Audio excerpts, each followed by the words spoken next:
مفتی طارق مسعود special. بعض لوگ ایسا کرتے ہیں، صبح اٹھ کے، نوجوانوں میں یہ مرض ہے، صبح اٹھ کے اپنی شلوار کا مطالعہ کر رہے ہوں گے بیٹھ کے۔ ایک صاحب نے تو کہا میں لائٹ کے سامنے لے جا کے دیکھ رہا ہوں تو کہیں کچھ نکلا تو نہیں رات کو۔ قضاء حاجت کے بعد استنجا کرو، غسل جنابت کرو، کم سے کم 3 دفعہ پانی بہاؤ جسم پہ۔ یہ کیا ہے؟ اعتدال۔ اب آپ کو طہارت کا حیضہ اگر ہو جائے، واش روم سے نکل ہی نہیں رہے آپ، بار بار شک ہو رہا ہے یہ بال تو نہیں خشک ہو گیا، بار بار شک ہو رہا ہے پیشاب کا قطرہ تو نہیں نکل گیا، تو یہ طہارت نہیں ہے بلکہ یہ طہارت کا حیضہ ہے۔ ایک صاحب کا فون آیا، زیادہ تر یہ وہم خواتین کو ہوتا ہے۔ وہ صاحب کہنے لگے کہ میں نے استنجا کیا، ہاتھ دھویا تو مجھے یہ کہ میرے ہاتھ سے جو پانی لگا ہے وہ پانی پہلے گندگی کو لگا تھا تو وہ پانی کیا ہو گیا تھا؟ ناپاک۔ کہہ رہے ہیں پھر میں نے جب واش روم کا دروازہ پکڑا ہے کنڈی کھولنے کے لیے تو کنڈی کیا ہو گئی؟ ناپاک۔ اور جب کنڈی ناپاک ہوئی تو میں پھر یوں کر کے میں نے دیوار پہ ہاتھ لگایا تو دیوار کیا ہو گئی؟ پھر میں اب وہ ایسے آ رہے ہوتے ہیں واش روم سے یوں کر کے، کہیں ہاتھ نہ لگے کسی، ایسے بیڈ پہ ایسے کر کے بیٹھیں گے عجیب اسٹائل سے۔ نبی صلی اللہ علیہ وسلم استنجا کرنے کے بعد، پانی سے استنجا کرنے کے بعد اپنے ازار پہ پانی کی چھینٹیں مار دیا کرتے تھے۔ ایک دفعہ جب آپ پیشاب کر لیں تو تسلی کریں کہ قطرہ آنا بند ہو گیا کہ نہیں۔ جب بند ہو گیا اب دوبارہ اس طرف غور ہی نہ کریں، اب نہیں دیکھیں کیا ہو رہا ہے۔ تو نبی کیا کرتے تھے کہ اپنے ازار پہ پانی کی چھینٹیں، وہم کو، تاکہ وسوسوں کا دروازہ بند ہو جائے، بعد میں کوئی تراوٹ نظر آئے، گیلا پن نظر آئے تو خود ذہن یہ کہے کہ ہم نے یہ خود پانی مارا ہے، یہ ذہن نہ جائے کہ شاید یہ کہیں پیشاب کی تری ہوگی۔ تو یہ اس وسوسے کو کیا کرنے کے لیے؟ ختم۔ اور بھی غم ہے بھائی، اور بھی کام کرنے ہیں، سارا دن استنجا تھوڑی کرنا ہے بیٹھ کے کہ شلواریں جھانکتا رہے گا بیٹھ کے۔ بعض لوگ ایسا کرتے ہیں، صبح اٹھ کے، نوجوانوں میں یہ مرض ہے، صبح اٹھ کے اپنی شلوار کا مطالعہ کر رہے ہوں گے بیٹھ کے۔ ایک صاحب نے تو کہا میں لائٹ کے سامنے لے جا کے دیکھ رہا ہوں تو کہیں کچھ نکلا تو نہیں رات کو۔ تو یہ تقویٰ نہیں ہے، یہ پرہیزگاری نہیں ہے، یہ کیا ہے؟ نفسیاتی مسئلہ ہے۔ ایک خاتون نے بتایا ان پہ اللہ کے خوف کا غلبہ ہو گیا۔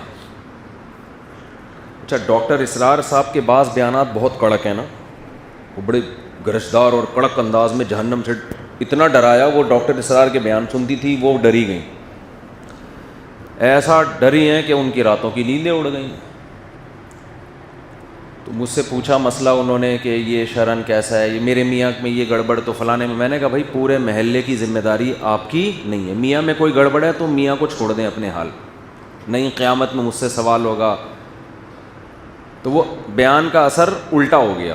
اتنا خوف،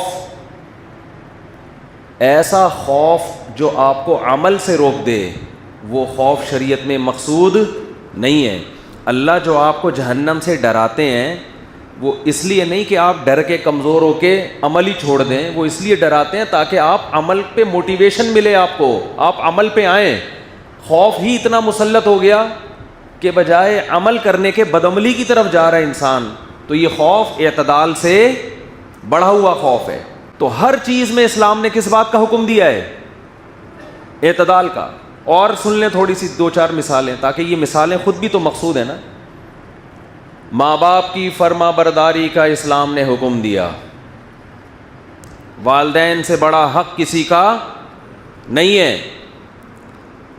لیکن اس میں بھی اعتدال ہے۔ اعتدال، 2 چیزیں، 2 حکم دیے جس سے پتہ چلتا ہے کہ اعتدال۔ نمبر 1، شریعت کے خلاف والدین اگر کسی بات کا حکم دیں تو ان کی اطاعت لازم نہیں ہے، ایک تو یہ۔ نمبر 2، کچھ چیزیں انسان کے بنیادی حقوق میں شامل ہیں، ماں باپ اس میں اولاد پر زبردستی نہیں کر سکتے۔ سمجھتے ہو کہ نہیں سمجھتے؟ بچہ یونیورسٹی میں پڑھنا چاہتا ہے, عالم بننا چاہتا ہے, پھر یونیورسٹی میں پڑھنا چاہتا ہے تو ڈاکٹر بننا چاہتا ہے, انجینئر بننا چاہتا ہے. اس میں ماں باپ بچے کو رائے دے سکتے ہیں, بچے پہ اپنی رائے مسلط نہیں کر سکتے. کچھ بننا ہی نہیں چاہتا, وہ چھولے بیچنا چاہتا ہے, تو بھی باپ اپنی رائے بچے پر زبردستی مسلط بولو نا نہیں کر سکتا. وہ کہہ رہا ہے ابا میں پنچر کی دکان چلاؤں گا بس. باپ سمجھائے, تھوڑی بہت ڈانٹ ٹپٹ بھی کر لے اس کو موٹیویشن کے لیے, لیکن باپ کو اس وقت یہ احساس ہونا چاہیے کہ ایک حد تک میں آگے جا سکتا ہوں, اس سے آگے جانے کی مجھے اجازت نہیں ہے, یہ اس کا حق ہے. میں نہیں کہہ رہا آپ پنچر کی دکان کھول کے بیٹھیں, آپ گولے گنڈے کی دکان کھولیں, آپ اچھا اور کوشش کریں کہ ترقی کریں زیادہ سے زیادہ, لیکن باپ کی بھی تو ذمہ داری ہے نا کہ وہ بھی تو اپنی حدود کو دیکھے. یعنی کہانیاں ایسی چل رہی ہیں کہ جو بچہ کنٹرول سے باہر ہے تو باپ یہ چاہتا ہے کہ بس یہ چرس پینا چھوڑ دے اور مجھے اس سے کچھ بھی نہیں چاہیے. ایک نہیں چلتی باپ کی اس کے اوپر. لیکن جو بچہ ذرا کنٹرول میں آیا ہوا ہے, ابا کی مان کے چل رہا ہے, تو ابا اسے ایسا نہ چھوڑتے ہیں کہ اس کی اپنی پرسنل لائف سرے سے رہتی نہیں ہے. زبردستی ڈاکٹر بنایا جا رہا ہے گن پوائنٹ پہ. وہ کہہ رہا نہیں پڑھ رہا بھائی, مجھے شوق ہی نہیں ہے, میں نے کلینک کھولنی نہیں ہے. وہ کہہ رہا ہے میں وہ نہیں, ابا چونکہ ڈاکٹر ہے میرا بچہ کیا بنے گا, ڈاکٹر بنے گا. بعض بچے عالم بننا چاہتے ہیں. دیکھو میرا اپنا شوق تھا عالم بننے کا, میرے والد نے رکاوٹ نہیں ڈالی, تو اللہ ہمارے والد کو جزائے خیر دے. انہوں نے کہا بھی اپنے شوق سے ہے تو بہت اچھی بات ہے یار, ٹھیک ہے. تو اعتدال. اچھا اب جو میں اصل بات کی طرف آتا ہوں, بہت سارے واقعات سننے میں آ رہے ہیں, کچھ تو میڈیا کی زینت بن جاتے ہیں, کچھ میڈیا کی زینت نہیں بنتے, ہمیں اور طرح سے خبریں ملتی ہیں. وہ ہے غیرت کے نام پہ قتل. قتل کب حلال ہے کب حرام ہے, اس میں اسلام نے خود احکام دیے ہیں. ہمیں اپنے کلچر کو فالو کرنے کی اس میں اجازت نہیں ہے. انسانی جان کا قتل اتنی ہلکی چیز نہیں ہے کہ آپ کہتے ہیں کہ یہ ہماری غیرت کے خلاف کام ہوا ہے لہذا ہم کیا کر دیں گے, جان سے مار دیں گے. یہ خون اللہ نے ہماری رگوں میں پیدا کیا ہے, اس خون کو بہانے کی نہ باپ کو اجازت نہ بھائی کو اجازت. کیونکہ سوشل میڈیا بہت کامن ہو گیا ہے, گاؤں گاؤں میں, گھروں گھروں میں, فیس بک, یوٹیوب, موبائل فون, اینڈرائڈ جو سافٹ ویئر ہے وہ ہر جگہ پہنچ چکا ہے. اس سے کیا ہو رہا ہے, مرد اور عورت کے رابطے اب وہ نہیں رہے کہ کسی گاؤں میں کوئی لڑکی تھی تو وہ گاؤں کی چار دیواری کے اندر ہی ہے, وہ ساری دنیا دیکھ رہی ہے موبائل پہ. گھروں سے لڑکیوں کے بھاگنے کے واقعات بھی آ رہے ہیں, کورٹ میرج کے واقعات میں بھی اضافہ ہو گیا ہے. کئی کیسز ایسے سامنے آئے ہیں کہ لڑکی نے گھر سے بھاگ کے کسی کے ساتھ شادی کی اور باپ اور بھائیوں نے لڑکی کو بھی مار دیا اور اس بندے کو بھی مار دیا. میں نہیں کہہ رہا کہ گھر سے بھاگ کے شادی کرنا کوئی اچھا کام ہے, لیکن خوب سمجھ لو کہ گھر سے بھاگ کے شادی کرنا اگر برا کام ہے تو اس بیس پہ دونوں یا کسی ایک کو قتل کر دینا اس سے ہزارہا زیادہ برا کام ہے. کسی کتاب میں نہیں لکھا, نہ قرآن میں, نہ حدیث میں, نہ کسی فقہ میں, کہ لڑکی اگر گھر سے بھاگ کے پراپر شادی کرتی ہے تو آپ غیرت کے نام پہ اس کو قتل کر دیں. کہیں بھی نہیں ہے یہ. غیرت کے بھی کچھ اصول ہیں اسلام میں, ان سے آپ کو باہر نکلنے کی اجازت نہیں ہے. اور کمال کی بات ہے, بعض یہ کام وہ لوگ کر رہے ہوتے ہیں جو اپنی بیٹی کو کو ایجوکیشن میں پڑھا رہے ہیں, وہاں غیرت نہیں آئی ہے بھائی. وہ 10 لڑکوں میں جا کے بیٹھ رہی ہے, وہاں غیرت نہیں آئی. اس کے پاس فیس بک ہے, سوشل میڈیا استعمال کر رہی ہے, 20 لڑکوں کو صبح شام دیکھ رہی ہے, وہاں غیرت بولو نہیں آئی. وہ جب نکاح کر رہی ہے تو کیا آ رہی ہے, غیرت. دوسری بات, جب وہ بالغ ہوئی تھی تو وہاں غیرت نہیں آئی کہ لڑکی بالغ ہو گئی اس کی شادی کر دو ٹائم پہ. پھر جب اس نے بتایا کہ میں فلاں جگہ شادی کرنا چاہتی ہوں تو غیرت کا تقاضا یہ ہے کہ جہاں وہ چاہ رہی ہے وہاں اس کی شادی کی جائے. بتاؤ یہ غیرت ہے کہ شادی اس کی جہاں وہ چاہتی ہے وہاں کرنا غیرت ہے؟ یعنی یہ بے غیرتی ہے کہ جہاں وہ چاہ رہی ہے شادی کریں, یا اپنی مرضی سے اس کے متھے کوئی مرد لگا دینا, یہ بے غیرتی ہے؟ مجھے بتاؤ میرے بھائی. ایک بچی چاہتی ہے کہ میری فلاں جگہ شادی کی جائے, اس کو پتا ہے کہ میں اپنے باپ اور بھائی کے سامنے یہ بات ذکر نہ اپنی ماں سے کہہ سکتی ہوں, جان سے مار دیں گے مجھے. تو کیا یہ اسلام ہے؟ بولو نا, کیا ہو گیا؟ ہم غیر مسلموں کو کہتے ہیں کہ تم قرآن کو فالو کرو, تم رسول کی تعلیمات کو فالو کرو, لیکن جب قرآن آپ کے اگینسٹ جا رہا ہوتا ہے تو پھر ہمارا کلچر, اس کا مطلب اسلام کو اتنا ہی فالو کیا جا رہا ہے جتنا آپ کا کلچر اجازت دیتا ہے. تو یہ اسلام نہیں ہے, یہ کیا ہے؟ یہ کلچر ہے. ہمارے نبی صلی اللہ علیہ وسلم کے دور میں بھی ایسے واقعات ہوئے کہ لڑکی کا ولی چاہتا ہے کہ اس کا نکاح کہیں اور کیا جائے, اور بس زیادہ بحث نہ کریں بھائی. ہیلو, اب تو شروع ہی ہو جاتے ہیں آپ لوگ, ایک دفعہ سمجھا دیں بس چھوڑ دیں.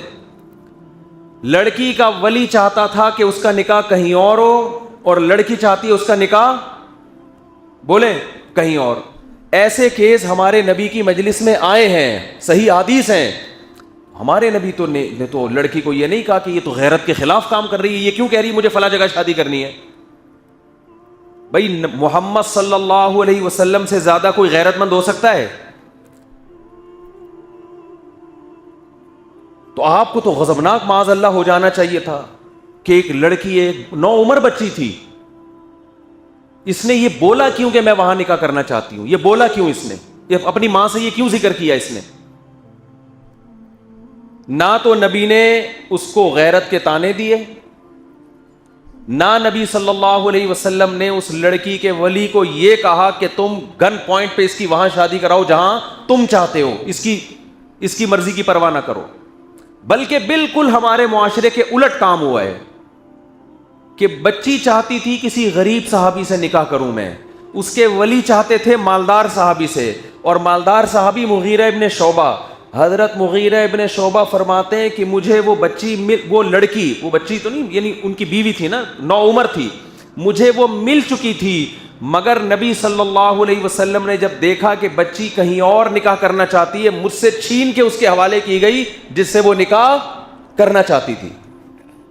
تو ایک یہ والی غیرت ہے, ایک ہماری اپنی غیرت ہے. تو آپ بتاؤ کون سی قرآن و سنت کے مطابق ہے؟ غیرت یہ نہیں ہے کہ آپ کی بچی کہیں نکاح کرنا چاہتی ہے تو آپ اس کو یہاں پسٹل رکھ دیں اس کے. غیرت یہ کہ جہاں وہ چاہتی ہے آپ وہاں اس کا نکاح کر دیں. ہاں اگر غیر کفو ہے, اس کے لحاظ سے بہت کمتر ہے, کوئی چرسی ہے, کوئی ہیروئنچی ہے, پھر شریعت نے باپ کو یہ حق دیا ہے کہ وہاں اس کو نکاح نہ کرنے دے, کیونکہ اس میں خاندان کی عزت داؤ پہ لگے گی. ہمارے ہاں کفو اور غیر کفو کا جو معیار ہے وہ نہیں رہا جو اسلام نے بتایا ہے. دیکھو اسلام کہتا ہے لڑکی غیر کفو میں نکاح نہیں کر سکتی. غیر کفو کا مطلب وہ جو اس کا ہم پلہ نہ ہو, اس سے کمتر میں نہیں کر سکتی. لیکن کمتر کی ڈیفینیشن غیر قوم نہیں ہے. کمتر کی ڈیفینیشن یہ ہے کہ لڑکی ایک اچھے خاندان سے تعلق تھا اور لڑکا چرسی ہیروئنچیوں کے خاندان میں پیدا ہوا ہے. یہاں اگر آپ کی بیٹی نکاح کرتی ہے تو آپ کی عزت کا جنازہ نکلے گا, یہاں آپ روک سکتے ہیں اس کو. لیکن اگر وہ اپنے ہم پلہ میں کر رہی ہے, چاہے وہ غیر خاندان ہو, وہاں آپ کو اس سے روکنے کی اجازت بولتے کیوں نہیں بھائی؟ نہیں ہے. سوشل میڈیا پہ بھی ہے, وہ کورٹ میرج ہو رہی ہے, باہر نکلتے ہی کیا کر دیا, دونوں کو گولی مار دی. اور اکثر اس طرح کے خاندانوں میں سب کی بات نہیں کر رہا, مرد جو مرضی عیاشی کرتا پھرے. ایک صاحب آئے کسی دیہات سے, گاؤں سے, میں علاقوں کے نام نہیں بتاؤں گا کیونکہ ہر علاقے میں ہر طرح کے لوگ ہوتے ہیں. انہوں نے کہا کہ ہمارے گاؤں میں کیس ہوا, ایک خاتون کو دیکھا کسی مرد کے ساتھ دروازے پہ, صرف کوئی چچا زاد تھا, کوئی خالہ زاد تھا, بات چیت کرتے ہوئے دیکھا, دونوں کو گولی مار دی.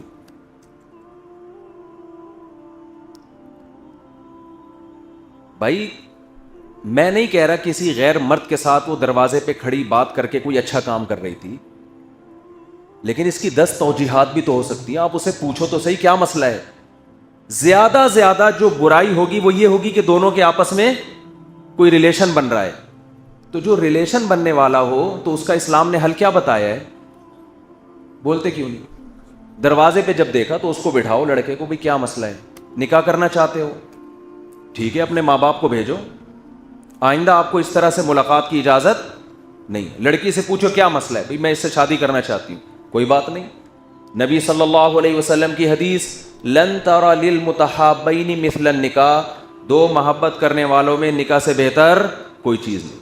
محبت ہے نا, دروازے پہ کھڑے ہوئے بات کر رہے ہیں, کھڑکی سے جھانک رہے ہیں, پرچیاں چل رہی ہیں, مس کالیں ہو رہی ہیں, تو یہ کس کی علامت ہے؟ کیا ہو گیا بھائی؟ محبت کی علامت ہے نا. تو آپ نے فرمایا تمیز سے کیا کرو, ان کا نکاح کرو. جو عزت دار لوگ ہوتے ہیں وہ یہی کام کرتے ہیں. مسئلے وہاں کھڑے ہو رہے ہیں, آپ نے دروازے پہ دیکھا. اول تو یہاں تک نوبت اس لیے پہنچی ہے کہ لڑکی کو پتا ہے کہ میرا باپ وہاں مجھے نکاح کرنے نہیں دے گا جہاں میں چاہتی ہوں, لہذا یہ سیٹنگیں اس لیے ہوتی ہیں. یہ جو ڈیٹیں لگ رہی ہیں ان میں کچھ تو ہوتا ہی نالائق ہے نا, ان کو تو نکاح کا شوق ہی نہیں ہے, وہ تو ڈیٹوں پہ ہی سیٹ ہو گئے ہیں.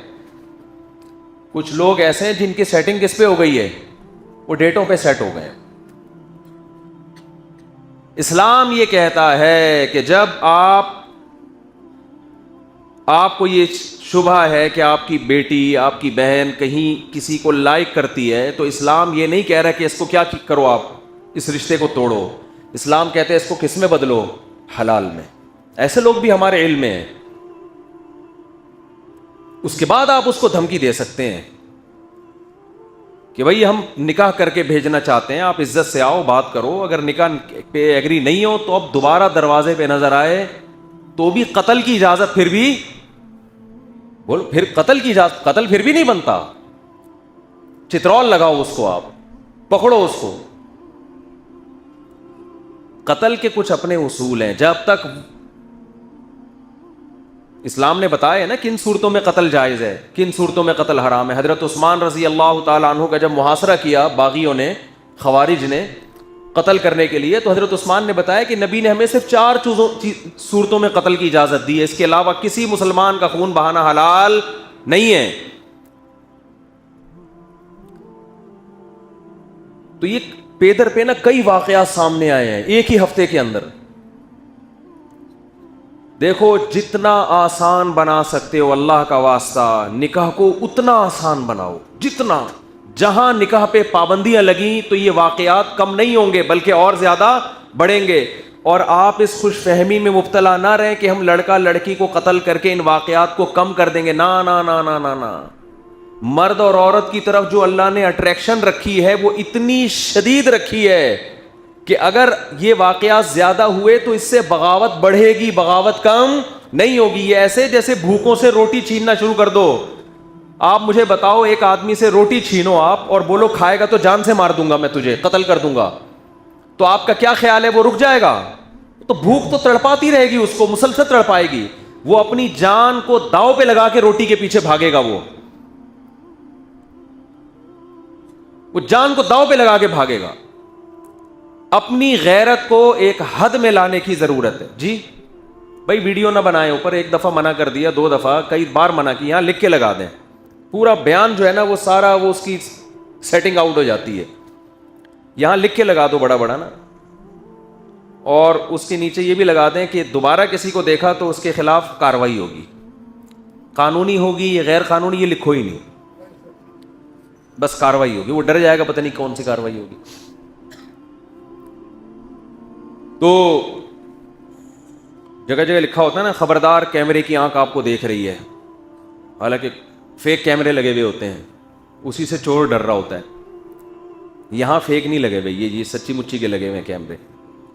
تو آپ بار پھر وہ شروع کر دیتے ہیں تو پھر سارا وہ بیان میں ادھر توجہ چلی جاتی ہے. تو اس غیرت کو بھی میرے بھائی ایک حد میں لانے کی ضرورت. تو غیرت کے نام پہ اس طرح سے قتل کرنا, میں یہ نہیں کہہ رہا کہ بے غیرتی کی اجازت دے دیں آپ معاشرے میں. آپ کی بیٹی وہی جیسے وہ ہوا تھا نا ونس اپون اے ٹائم، ایک گورے کا واقعہ میں اکثر بیان کرتا ہوں کہ اس نے کہا ہم بہت غیرت مند ہیں. کیسے غیرت مند ہیں؟ کہہ رہے ہیں ہم نے اپنی بیٹی کو دیکھا کہیں پارک میں کسی برد کے ساتھ ڈیٹ مارتے ہوئے تو مجھے بہت غیرت آئی، غصہ آیا. کیا ہوا؟ کہہ رہے اس دفعہ تو برداشت کر لیا، اگلی دفعہ برداشت نہیں کروں گا. ایک گورے نے اپنی بیٹی کو دیکھا کسی بندے کے ساتھ پارک میں، تو اتنا لبرل بننے کی ضرورت نہیں ہے. تو وہ پاکستانی کو واقعہ سنا رہا تھا کہ مجھے بہت غیرت آئی نا. پاکستانی خوش ہوا کہ چلو انگریزوں کو بھی غیرت آنے لگی ہے ماشاءاللہ. بھائی اپنی بچی کسی غیر مرد کے ساتھ دیکھی تو ایک دم ان کو تو ان چیزوں میں ہوتا، 18 سال کے بعد بچی جو مرضی کرے ان کی صحت پہ کوئی فرق نہیں پڑتا. تو میں اس کلچر کو کی ترغیب نہیں دے رہا آپ کو، یہ کلچر نہیں ہے. تو گورے نے دیکھ لیا تو گورے نے کہا مجھے بہت غیرت آئی. پاکستانی خوش ہوا، یار ہم تو اپنے ہی ملک میں سمجھتے تھے، یہاں بھی بڑی غیرت ہے لوگوں میں. کیا کیا بھائی؟ اس نے کہا میں نے کہا کہ اس دفعہ تو برداشت کر لی، اگلی دفعہ. پھر کہتے پھر میں نے ایک پوائنٹ پہ دیکھا بالکل قابل اعتراض حالت میں، پھر تو مجھے بہت غصہ آیا. پاکستانی نے کہا پھر تو نے غلط دبا دی ہو. کہہ رہے نہیں، میں نے کہا اس دفعہ تو ہو گیا، اگلی دفعہ نہیں چھوڑو. کہہ رہے ایک دفعہ پھر میں نے اپنے گھر میں دیکھا، گھر میں مہمان خانے میں صوفے پہ بیٹھے ہوئے اور قابل اعتراض حالت میں. اب میں نے کہا اب میں نہیں معاف کروں گا. گورے نے کہا اب میں معاف نہیں کروں گا. اب مجھے اتنی غیرت آئی. پاکستانی نے کہا اب کیا کیا؟ کہہ رہے میں نے وہ صوفہ ہی نکال دیا گھر سے، بیٹھنے کی جگہ ہی نہیں. تو ایسا نہ ہو کہ آپ بالکل ہی غیرت لیس ہو جائیں میرا یہ بیان سن کے. میرا مقصد یہ ہے کہ حلال اور حرام میں فرق کریں اور حرام کی اتنی سزا دیں جتنی بنتی ہے. اس سزا میں حد سے تجاوز کی کوشش نہ کریں. ایک آدمی چوری کرتا ہے، اسلام حکومت کو کہتا ہے اس کا ہاتھ کاٹ دو، وہ بھی عام آدمی کو اجازت نہیں ہے. لیکن ایک آدمی نے چوری کی، آپ نے ان کے سر قلم کرنا شروع کر دی ہے غیرت کے نام پہ کہ میں چور کے وجود کو معاشرے میں برداشت نہیں کر سکتا.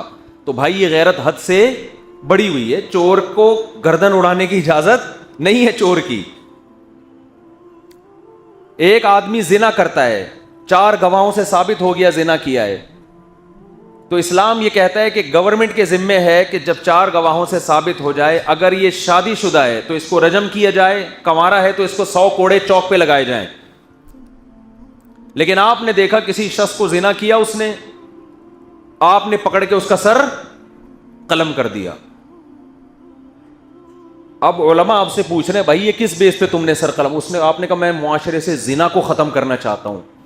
تو بھائی معاشرے سے زنا کو ختم کرنے کے لیے آپ قرآن سے آگے کیسے نکل رہے ہو؟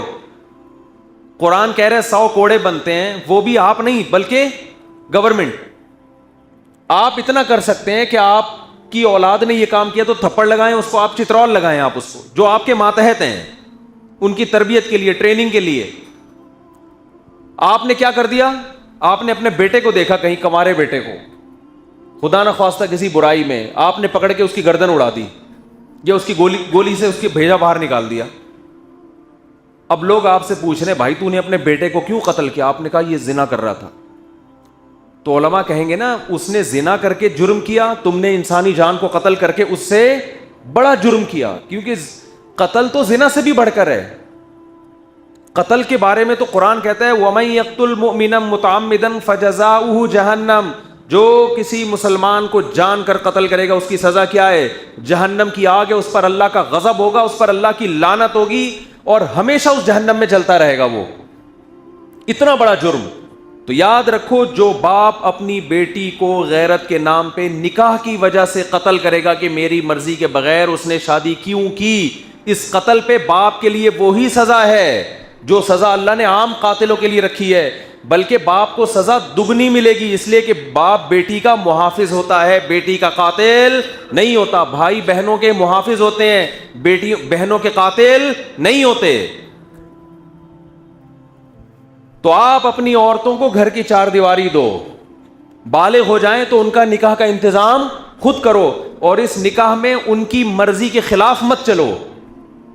اگر آپ اپنی ذمہ داری پوری کرو گے انشاءاللہ لڑکیوں کے گھروں سے بھاگنے کی اور کورٹ میرج کی نوبت نہیں آئے گی.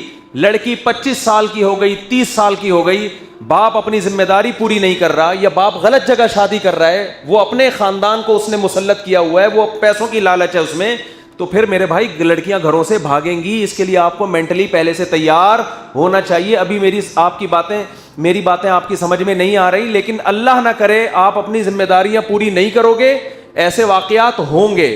ہم نہیں چاہتے کہ ایسے واقعات ہوں, لیکن یہ گراؤنڈ ریئلٹی ہے, یہ ہوں گے واقعات. اور ان کا حل پھر یہ نہیں ہے کہ دونوں کو گولی سے اڑا دو, پھر یہ حل کہ توبہ استغفار کرو کہ اللہ یہ جو کچھ ہوا ہے یہ کس کی غلطی سے ہوا ہے, یہ میری غلطی سے ہوا ہے, میں نے اپنی ذمہ داری پوری نہیں کی تھی.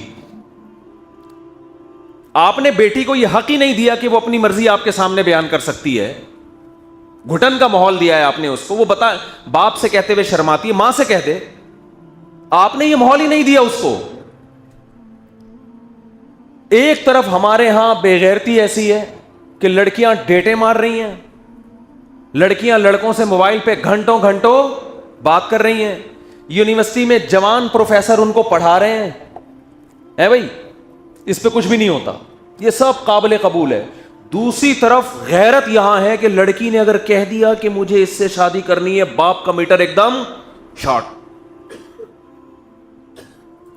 تو یہ وہی ہے بے اعتدالی جو عربوں میں تھی. عرب اپنی بیٹی کو زندہ دفن کر دیا کرتے تھے تاکہ کسی کو داماد بنانا نہ پڑے. بتاؤ عرب اس پہ غیرت کا لیبل لگاتے تھے, لیکن کیا یہ بغیرتی نہیں ہے؟ اپنے جگر کے ٹکڑے کو اپنے ہاتھ سے زمین میں دفن کر رہے ہو. تو ہمارے ہاں بھی معاشرے میں یہی چیز پھیل رہی ہے.